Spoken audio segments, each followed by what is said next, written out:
Hi guys, it's 7:30, so let's go ahead and get started. Real quick at the beginning, let's do some introductions. I'm Aditi, I'm a junior. I am a PLPL leader for Gen Chem.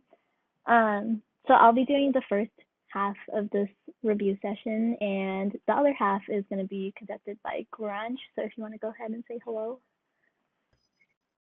Yeah, hey everybody, I'm Garanch. I'll be conducting the other half of the review sessions, and we also have a lot of other PLTL, SI, and I think peer tutors as well in here, and they'll be together with you in the breakout rooms, and they'll introduce themselves to you then. So we'll go ahead and get started with this half right now. Yeah, so like he said, we're just going to start with a lecture style review. And y'all can go ahead and ask questions in the chat or whatever you like. We'll try to answer all of them. And then after that, we'll do breakout rooms where we'll all split up and do some practice problems together. So let's get started.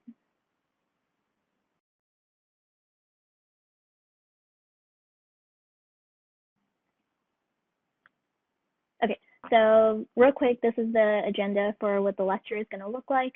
We're going to start with chapter 5. It's compounds, and then chapter 7 is going to be more of the VSEPR and molecules and stuff like that. So first things first, we are going to start with empirical versus molecular formulas.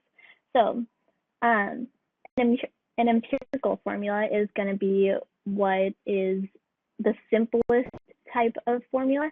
So it's going to have the lowest common denominator, and it's going to be reduced all the way, basically. Whereas the molecular formula shows the exact number of atoms in each molecule. So it doesn't necessarily have to be reduced all the way. It just shows the exact number of atoms. And usually you'll see the molecular formula in a covalent compound, because ionic compounds, you generally reduce it all the way down. So an example, we have here molecular and empirical formulas. You see the empirical formula CH2O, that's reduced all the way. And then the molecular formula C6H12O6, it's not reduced all the way. You could technically bring that down to CH2O. Okay. So next up, percent composition. So percent composition is the percent by mass of each element in a compound. So think if you have a molecule like H2O, you would be saying what amount is oxygen contributing to the total mass of H2O? What is hydrogen contributing to the total mass of H2O? Stuff like that. So the formula for percent composition is the mass of the element that you're looking at divided by the mass of the entire compound, and you multiply that by 100 to get a percent. And we have an example on the next slide, so let's look at that. We have ethanol, and ethanol has a total mass of 46.069 grams. So if we're finding the percent mass of carbon, you know that carbon has a mass of 12, and there's 2 carbons in ethanol. So you do 12 times 2, and you get 24. That's the mass that carbon is contributing, and divided by the total mass of the molecule. So 24 divided by 46, and then you multiply by 100, and you get 52.144. So what that means is out of the total mass of ethanol, carbon is contributing 52.144%. And then you can do the same thing for each of the molecules. Make sure if there's more than one, you're multiplying by the mass by how many of that element there is. So yeah, it's the same thing for each element. Okay, next up, we have quite a few slides on nomenclature, because there's a bunch of rules for that, which I'm sure y'all are aware of. So let's get started with that. We're going to start with ionic compounds. So ionic compounds, you have a metal and a non-metal, or you can think something on the left side of the periodic table plus on the right side of the periodic table. So when you're naming an ionic compound, you are going to name your metal first, and then name your non-metal second, and change the ending to IDE. So an example is magnesium chloride. So it's NaCl2. Magnesium, you just name it as is, and then you have fluorine, you keep the root of it and add IDE at the end. So you get magnesium fluoride. And the rule is a little bit different if the metal is a transition metal.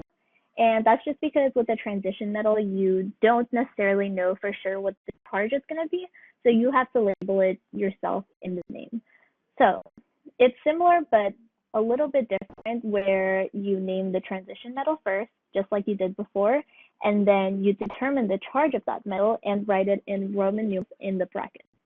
And then you name the nonmetal second and change the ending to IDE.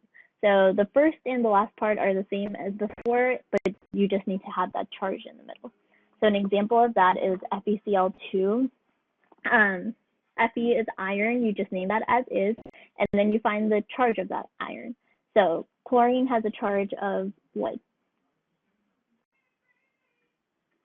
Yeah, so it needs 1 electron, so it has a charge of -1. But then overall, it has, since there's 2 of them, it has a charge of -2. So y'all are all right. So since it has a charge of -2 in that compound, iron has to have a charge of 2. And so then you get iron 2 and you have chlorine at the end, and you just want to change the ending to IDE. So you get iron chloride. Next up, we're still on ionics, but this time let's do metal plus a polyatomic ion. So you're going to name your metal first again, and then you just name your polyatomic ion second, and don't change the ending. So this one's pretty straightforward, where you don't have to change anything, you don't have to put any charges, you just name what you have. So if you had K2SO4, K is potassium, so you just name that as is, and SO4 is sulfate, so you just have potassium sulfate. And so this is where you can kind of see how you have to know your polyions. So hopefully y'all have gotten started memorizing those, because there's a lot, and make sure you memorize the charge with them. That's super important for naming. So next up we have if the metal is a transition metal. So it's similar to the last thing we talked about, where you name the metal first and then you determine the charge of the metal and write it as Roman numerals in brackets. And then you're going to name the polyatomic ion second. And again, don't change the ending to IDE like we've done in the past. Whenever you have a polyatomic ion, you just want to name it as is. So if you had CuCO3, you would do copper, and then CO3 has a charge of -2, and so copper would have to have a charge of 2. So your total name would be copper 2 carbonate. Yes, there is a list of polyatomic ions, and we have it later in the PowerPoint, so you'll see that.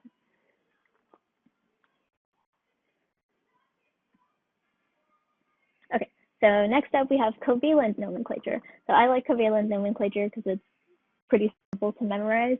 The prefixes are relatively straightforward, where you have like di, tri, tetra, penta, stuff like that. So if you have a covalent binary compound, you're going to name the first element using prefixes, and then you name the second element also using prefixes. So it's the same rule for the first and second element, and then you're going to change the ending to IDE. The only exception is if the first element is only 1.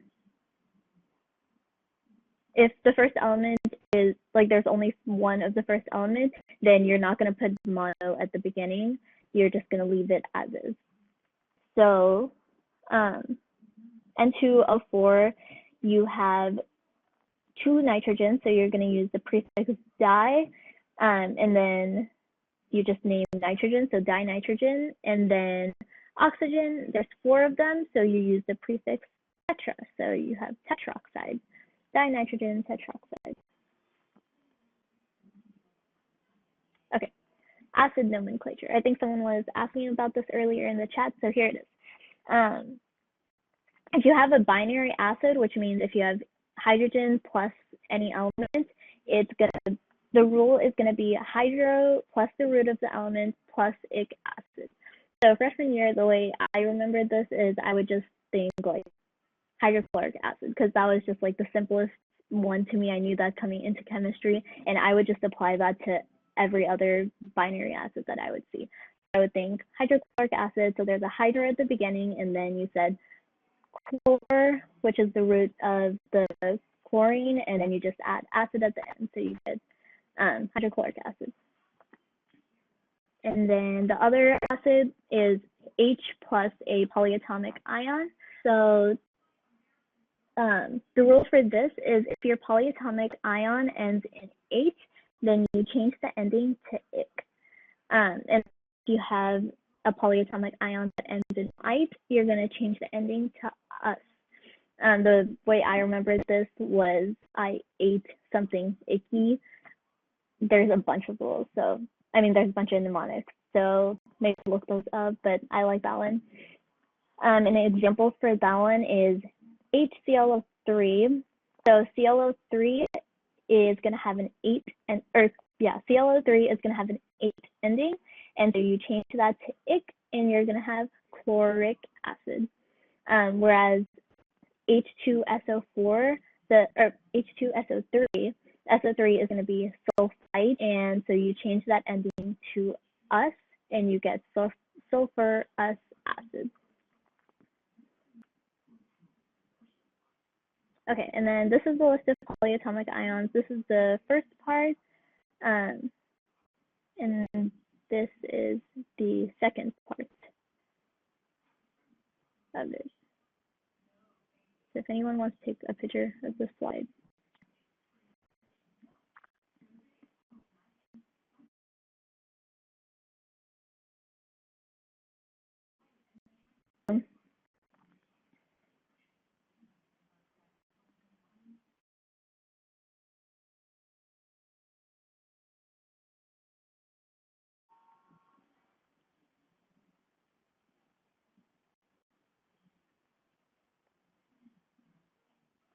Okay, so continuing on, when you have an ionic versus a covalent compound, what that means is an ionic bond is when you donate an electron between two atoms. So it involves a bond between a metal and a non-metal. So something on the left side of the periodic table and something on the right side of the periodic table. So an example of that would be K2SO4 or CaCl2, or the classic one is NaCl. And those have a huge polarity difference compared to covalent bonds. And then a covalent bond is when you share electrons between two atoms. So it generally involves a bond between two nonmetals, so two things on the right side of the periodic table. And so examples of that would be like CH4 or H2O, things like that. And so on the next slide, we have a picture of what this looks like. So I mentioned NaCl, which is what they have on this picture. So when you have sodium, that has 1 valence electron, and chlorine has 7 valence electrons. So to make everyone happy, the sodium can donate its 1 valence electron to chlorine, and so that way they both have full octets. Whereas with the covalent bond, you're going to be sharing those electrons. So you can see that oxygen and those two hydrogens are both holding on to those electrons. So they're both sharing electrons.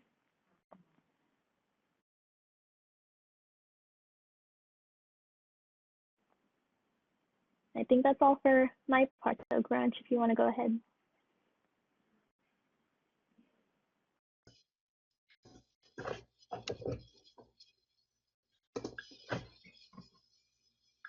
Hello, yeah. So continuing on from the next part, we're going to be talking about VSEPR theory and the remainder of this unit's exam 3's material.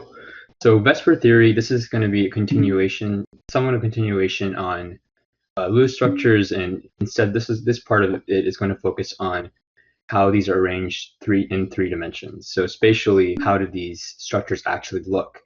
Lewis structures we can kind of draw in any way we want, as long as we have the bonding correct. But VSEPR theory, we have to draw VSEPR structures and how the three-dimensional shapes are correct. So because of that, they allow for the determination of the true molecular shapes of the Lewis structures. So you have to look at the electron pairs that are found on the different central atoms. So they can be either bonds or lone pairs, and we classify these as electron domains. So electron domains is a concept that's really important for VSEPR theory because that tells us what the actual geometry is for that structure. And the whole idea behind VSEPR theory is that the electron domains, whether they're bonds or lone pairs, they have to be at positions that are as far away as possible from one another. So you can't have these bonds be really close. They're going to be as spaced out as possible in 3 dimensions as they can be. And that's why you have shapes like the tetrahedral shape that we'll see later on. So the first step in VSEPR theory when you're trying to draw the VSEPR structures is to determine the number of electron domains. And electron domain is kind of defined or classified as it's a lone pair or it's a bond. But the thing is that single, double, and triple bonds all count once. So it's really anywhere where you make a connection from one atom to another. And like I mentioned, these are going to determine these electron domains, the number of them that you have. And the central atom is going to determine the shape of the structure, and that'll tell you furthermore the bond angles found in that structure. So going forward, so we have 2 types of geometry in VSEPR structures. We have electron domain geometry, and we also have molecular geometry. So the electron domain geometry is specifically based off of just the total number of electron pairs or domains.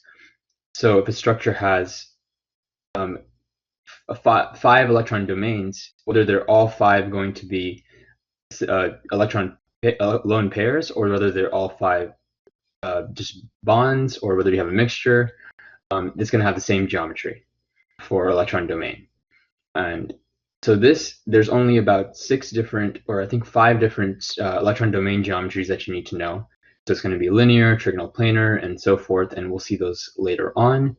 And molecular geometries, these are where things get a little more complicated because these start off with just electron domains if you have all of the electron domains being bonds, but if you start to have lone pairs, this is where things can change.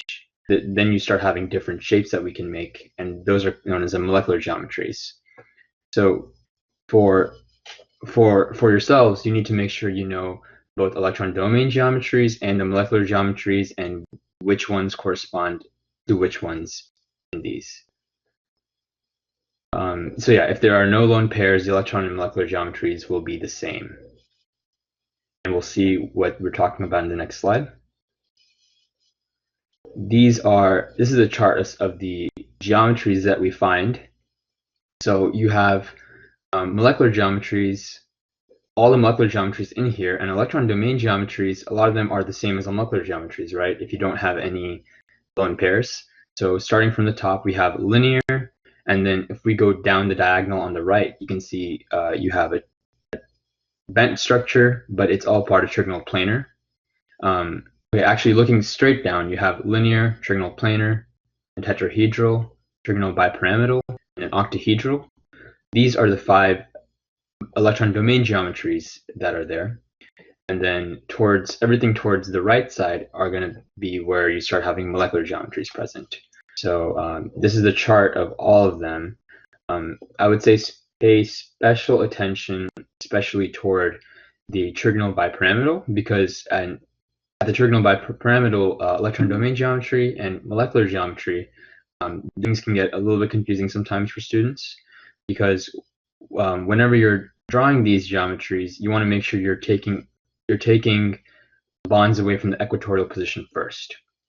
And what I mean by that is that if you're trying to figure out the molecular geometry of a structure, you start out by the Lewis structure, then you get to the electron domain geometry based off the number of domains, and then you want to count backwards from how many lone pairs there are instead of the bonds. So you start trigonal bipyramidal, take away 1 from the equatorial position, you get this seesaw structure, and then take away one more, you get T-shaped, and then you get linear again. And some of the bonds found in trigonal bipyramidal are also different, just because there are two different types of bonds. So I just think that's a little bit trickier one to know and to remember. So I would just pay special attention to that row on this table. You do have to memorize bond angles. Someone just asked that question, and we're getting to that next here. So for bond angles, these are all based off of the molecular geometries from the VSEPR model. So make sure you're remembering it's the molecular geometries. And whenever you're asked a question about bond angles or anything like that, always make sure you draw these structures out. That's going to be really helpful going forward in answering any questions related to VSEPR model. So we have ideal bond angles that are found, and we also have deviations from the ideal bond angles that occur because because the molecules are often polar and uneven. So you don't have the ideal bond angles, and each of the true bond angles actually depends on the molecule itself, and you can't really know that unless you are able to model it out. But just knowing the normal bond angles and some basic deviations are what you will need to know. And the deviations that we're going to describe are due to the fact that there's lone pairs or double bonds, and these will repel electrons due to the high electron density, right? So lone pairs have a much greater electron density than a single bond would. Same with double bonds. There's more electrons in there because each covalent bond is a sharing of 2 electrons between 2 atoms. So there's higher electron density there. If you have electrons in that high area of high electron density, based off of Coulomb's law, we know that they're going to be repelling any further electrons from that area. So that's going to push away other bonds from that bond itself, or lone pair. So like I said, exact bond angles vary from molecule to molecule. But what we can do is that when we have double bonds or lone pairs, we can characterize the bonds as less than the ideal angle or greater than the ideal angle. So going back over here to this page, for example, if you have let's take a look at one of these structures. So if you're looking at the square pyramidal structure on here, we see that a lot of, and this is in the steric number 6 and 1 lone pair, if you want to follow along. Yes, you can reference a PowerPoint later. It'll be loaded and emailed out to you. Or not uploaded, it'll be emailed out to you, and it'll be on the peer tutoring website for the peer tutoring YouTube page for the video. So square pyramidal, that has 1 lone pair at the bottom, so that's going to push all of the other bonds upwards, and that's going to make all the rest of them less than 90 degrees. And just this basic idea of the lone pair or the double bonds repelling these electrons away is really important. It simplifies what you need to know with the bond angles considerably. And I think the best way, again, like I mentioned, is to just draw the shape out. Once you draw the shape out enough times for each of them, you'll have an idea of how these things go. And you can make your determinations of the angles from there. Okay, going forward, so this is a picture of the bond angles. So this is for H2O. And as you know, H2O has a tetrahedral electron domain geometry, and it also has a bent geometry, and there are 2 bent structures actually, so make sure you're aware that there's 2 of them. But this is the tetrahedral electron domain and bent molecular geometry, and usually in tetrahedral we have an angle of 109.5 for the electron domain geometries, but seeing as how this is it has lone pairs in the structure, it's bent instead. This HH bond is actually 104.5. It's less than 109.5. And you would not have to characterize this as 104.5. There's no real way for you to know that exact value, but you would just have to say less than 109.5.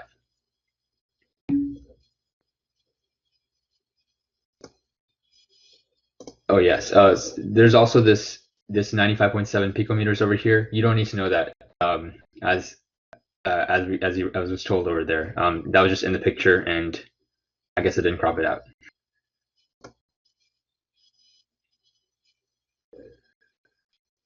So electronegativity, this is another trend that was introduced to y'all in the in this unit. And electronegativity is essentially how strong of a pull that the atom has on the electrons. The trend going for electronegativity is that electronegativity increases as you're going to the top right of the table. So electronegativity has a lot to do with polarity, because if we have a very electronegative atom such as fluorine, which is actually the most electronegative atom, that's going to draw a lot of electrons toward that area, and it's going to bring the polarity towards that spot. So molecular polarity is the polarity of a molecule depending on the polarity of individual bonds and molecular geometry. So let's take a look at two examples we have over here. And this is CO2, so carbon dioxide. So you have oxygen, which is a very electronegative atom, pulling electron density towards oxygen over there on the right and towards the left. But this is a non-polar atom because of the symmetry found in carbon dioxide. Oxygen pulling it from both sides is going to result in an overall vector for the dipole to cancel out, and it results in a non-polar atom or molecule. And H2O is a really good example of a polar molecule, as you'll see later on in other courses as well, if you're going forward with them. So H2O has a bent structure, as we saw earlier, and due to the bent structure, it is no longer symmetrical. You have electrons above the oxygen, which are not shown over here, and you have oxygen being very electronegative, so those are going to go, electron density is towards the oxygen. The overall dipole is shown in this red arrow. So that's going to be the overall dipole, and since you have an overall dipole in H2O in water, that results in an overall polar molecule.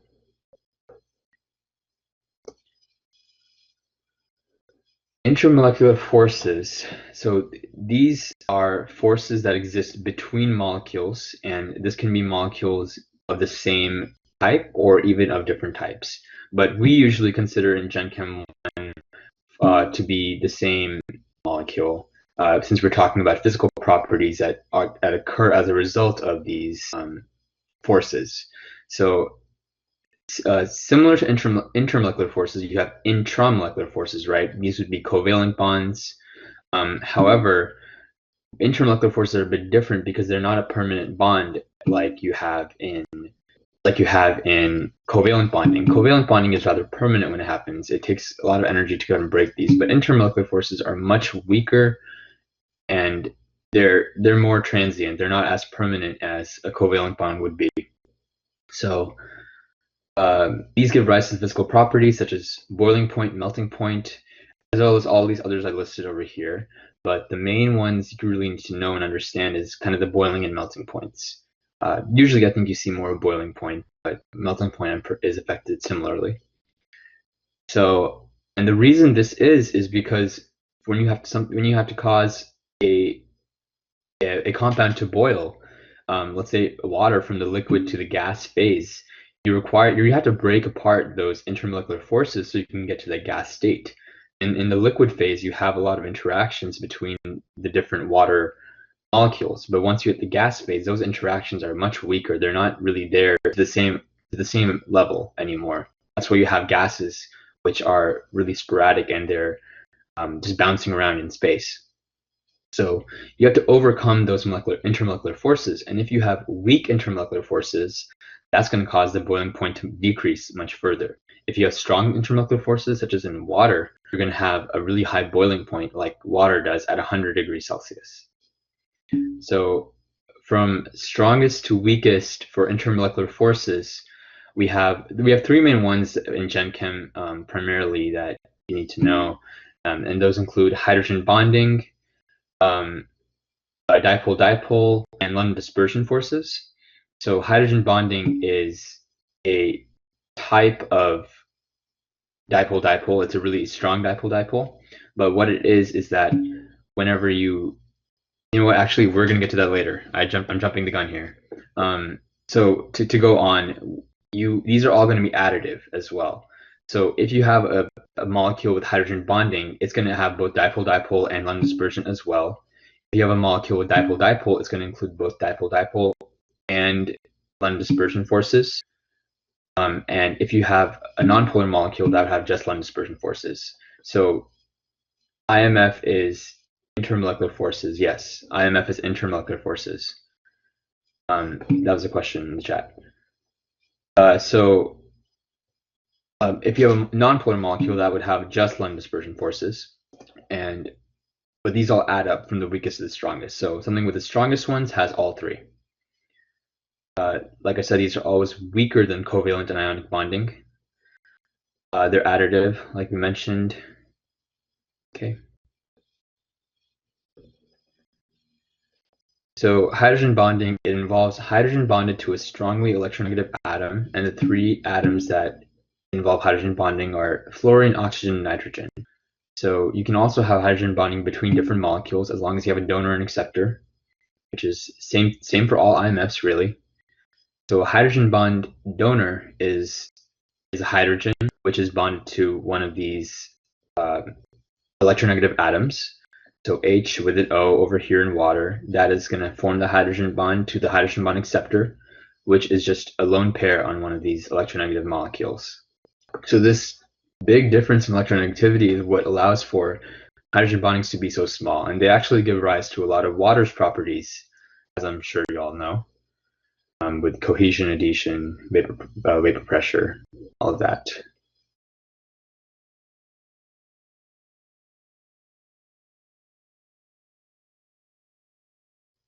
Okay, so dipole-dipole interactions.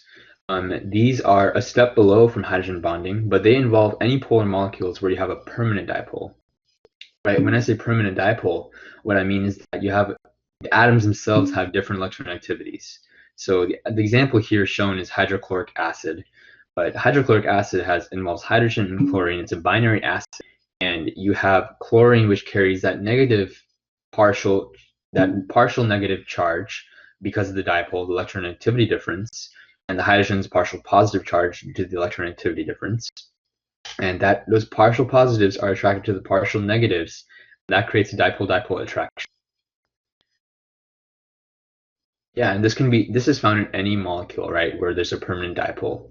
And you can even, like I mentioned earlier, you can even have intermolecular forces with different molecules. Doesn't have to be the same one. We just talk about the same ones often because that leads to overall physical properties of those compounds.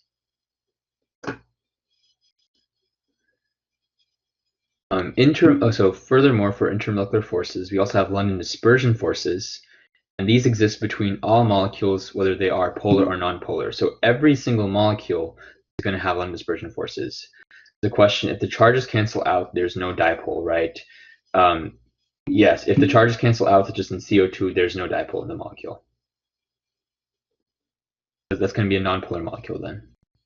So London dispersion forces, these are with all molecules, like I mentioned, and so this is when you have an instantaneous dipole that forms due to asymmetrical electron distributions arising, right? So all of these molecules, they're not going to be, they're not just sitting around when you have them in water and inside a container or anywhere. They're actively moving around. They're changing their position. Electrons are moving inside the molecules to different parts of them.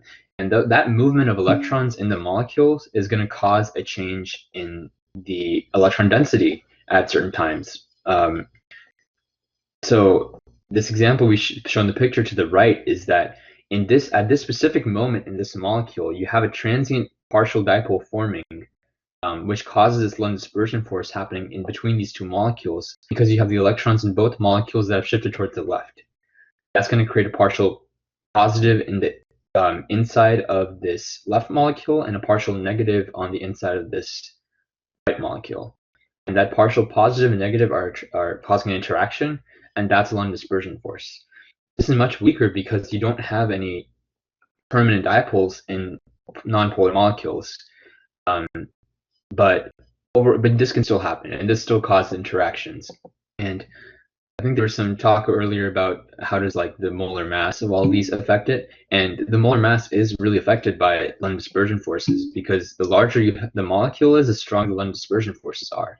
So I think if you think about it, if you have molecules of much greater shape, much greater size, in terms of ionic radius, also greater mass, you have more electrons, right? You have more electrons, you have more space, and that more electrons and more space allow for greater movement and concentration of electrons at some point. So you can have greater partial dipoles form, and that's going to create greater London dispersion forces, which is going to increase your overall intermolecular forces, and that can increase your boiling point, melting point, all those properties. Stronger the London dispersion forces, weaker the attraction. No, the stronger the London dispersion forces, the stronger the attraction would be. I hope that makes sense. So if you have greater London dispersion forces, those are going to create greater interactions between different molecules.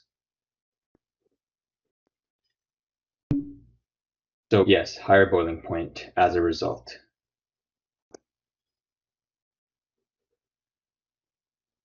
So there's something mentioned about ion dipole. Those are also two other types of intermolecular forces. Those are just between ions and other ions, and between ions and other dipoles. They're not super emphasized in Gen Chem from what I remember, so I didn't really include them in here. But those are all attractive forces. So all of these forces are going to cause an increase in your overall melting point, boiling point, physical properties. All right, so going on, so boiling point, melting point, we talked about this. This is closely related to intermolecular forces, which are IMFs. So the stronger the IMFs between molecules, the greater the melting and boiling point, right? Molecules with hydrogen bonding, which is the strongest intermolecular force, at least between these three, that has a higher boiling point and melting point than a molecule with just dipole, and London dispersion forces. And again, if a molecule has hydrogen bonding, it also has dipole, and it also has London dispersion forces. Then next we have dipole. So molecules with stronger dipoles or dipole interactions end up having greater boiling points and melting points, and they also have London forces. And then the last is just nonpolar molecules, and they have only London dispersion forces, but the ones with the greater molecular weights or molar masses typically have even higher, due to, like we mentioned, the greater molecular mass, the greater atomic radii, the greater the chances of having those transient or instantaneous dipoles. So an example of this is C10H22, which has a greater boiling point and melting point than C6H14, and that's because of the size, as we talked about. Yes, hydrogen bonding has a greater boiling and melting point. That is right.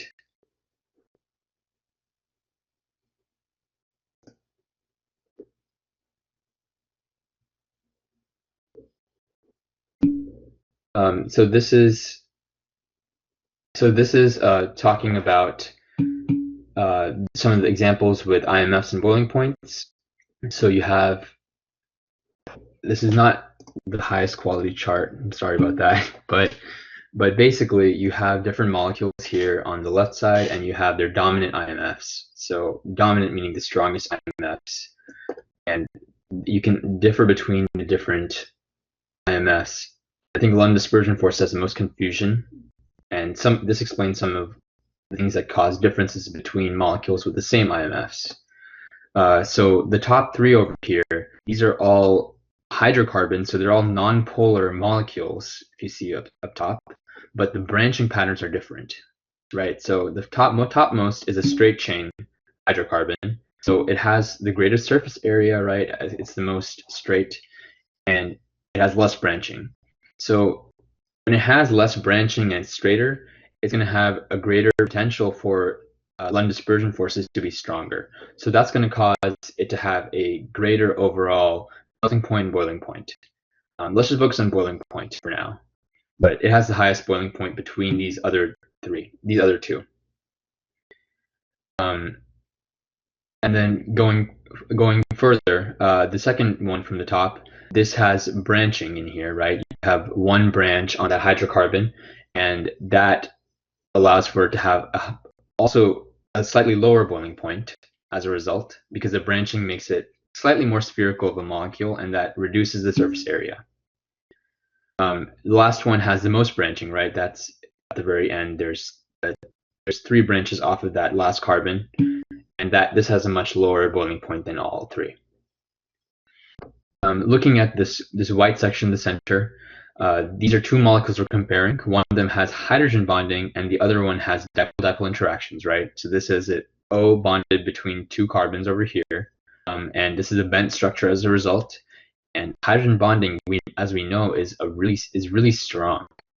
It's a really strong intermolecular force, and because of that, this alcohol, which is due to the OH bond, it has a much higher boiling point than this other structure with just dipole-dipole.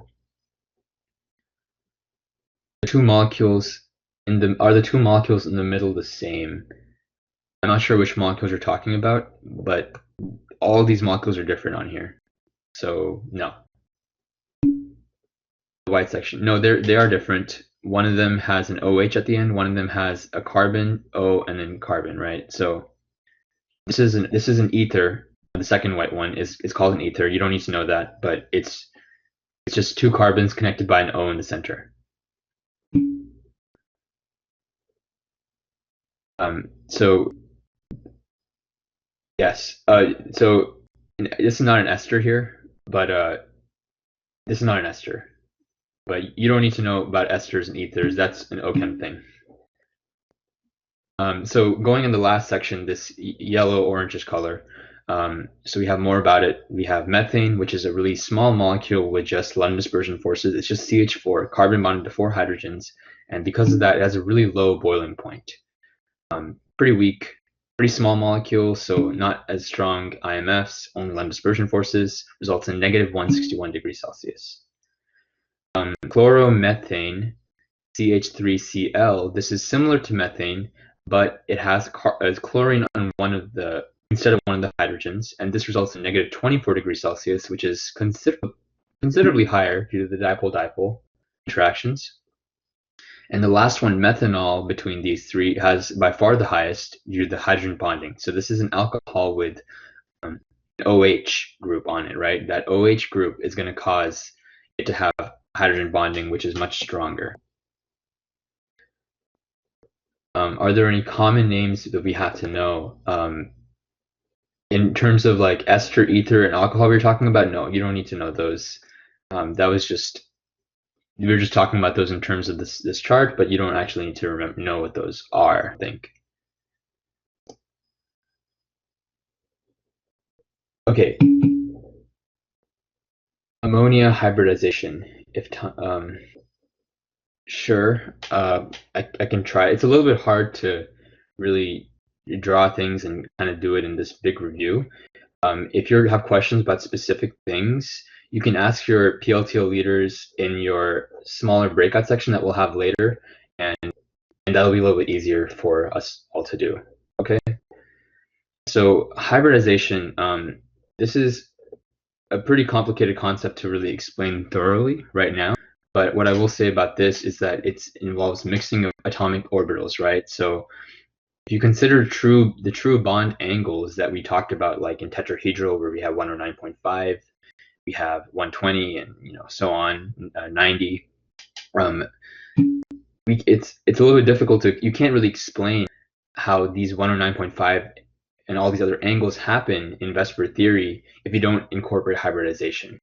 Because s orbitals, p orbitals, right? These are at like pretty much stiff, like 90-degree angles to each other. So things don't make quite sense sometimes, and as I'm sure you've seen at this point. So we have to involve mixing these atomic orbitals. So we get orbitals that are known as hybrid orbitals, which can be sp, sp2, sp3, sp3d, and sp3d2. And these are basically all of the ones you need to know for the geometries we're going to be forming. So this involves mixture of these orbitals to create hybrid orbitals. And the main things Do all atoms, compounds have hybridization? Yes.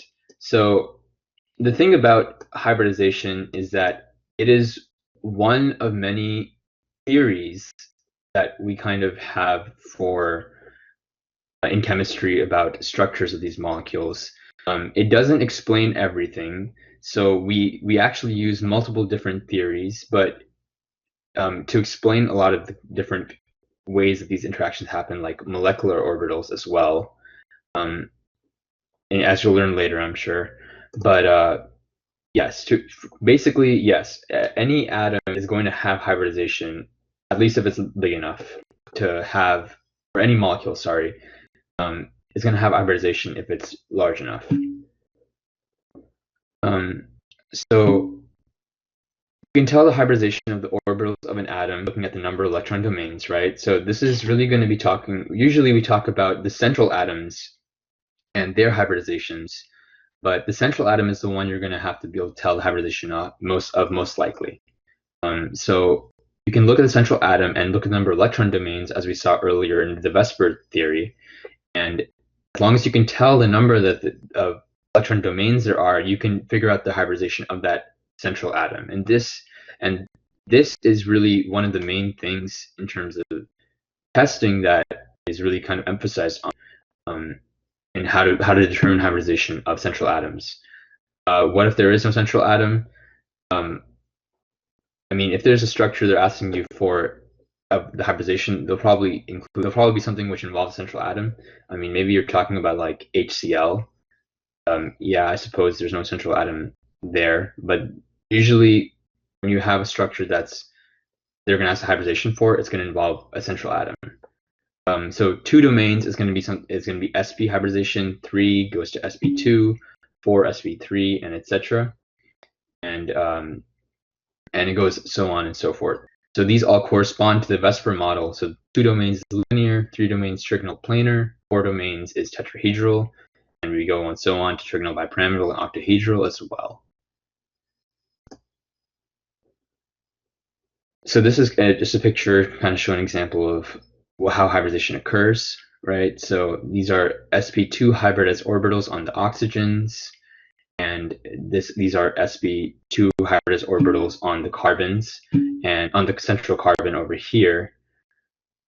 So as you can see, this overlap between the carbon and oxygen, and this is CO2 really, the molecule, this overlap that's happening is going to be between the same sp2 orbitals. So the sp2 orbital in oxygen overlaps the sp2 orbital in carbon.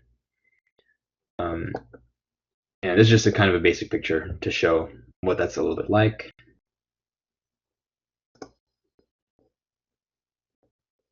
And then sigma versus pi bonds.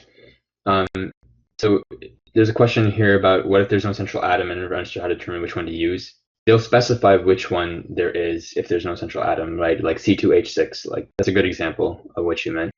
But C2H6, yeah, they would just tell you which is the one for this carbon or this carbon, and they're asking for the carbon, and they're the same hybridization status really, because it's a pretty symmetrical molecule.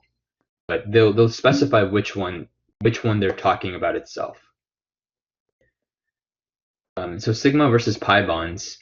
So sigma bonds are bonds that form between the region of the orbital overlap that is direct, right? So if you go back over here, this sp2 hybridized orbital between the oxygen and carbon and the other sp2 one of the carbon, these are both sigma bonds, right? They have a direct overlap.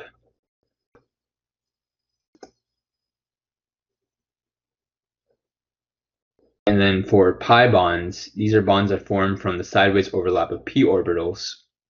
And this usually they involve unhybridized p orbitals. So you don't have hybridization happening here.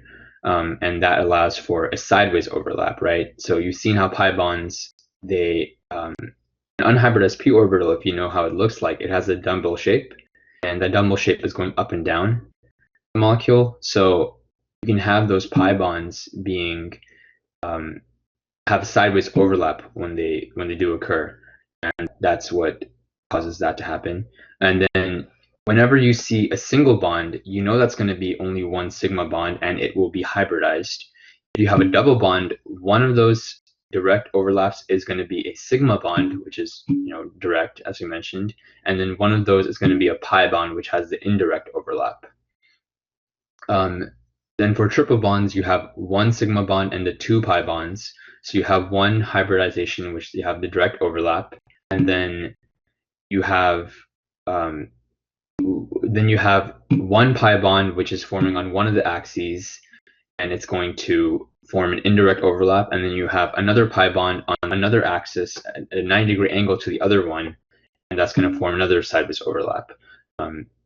Like I mentioned earlier, with sigma bonds, pi bonds, hybridization, it's a pretty complicated topic to really show on screen like this, but ask your leader in your group, and I'm sure they'd be happy to show you a little bit more about it if you have any questions regarding it. Okay, that is all we have today for the review itself, but we are going to get started with some questions in breakout rooms, and you'll be basically be split up into rooms, and you'll have a leader assigned to each room, and or there you can ask them questions, and you can do the questions yourself or with a friend, whatever you want to do, and they can help you with the answers and explaining topics. So they're going to be relatively large rooms, I think almost 20 people to some. So yeah, just so you know. Okay.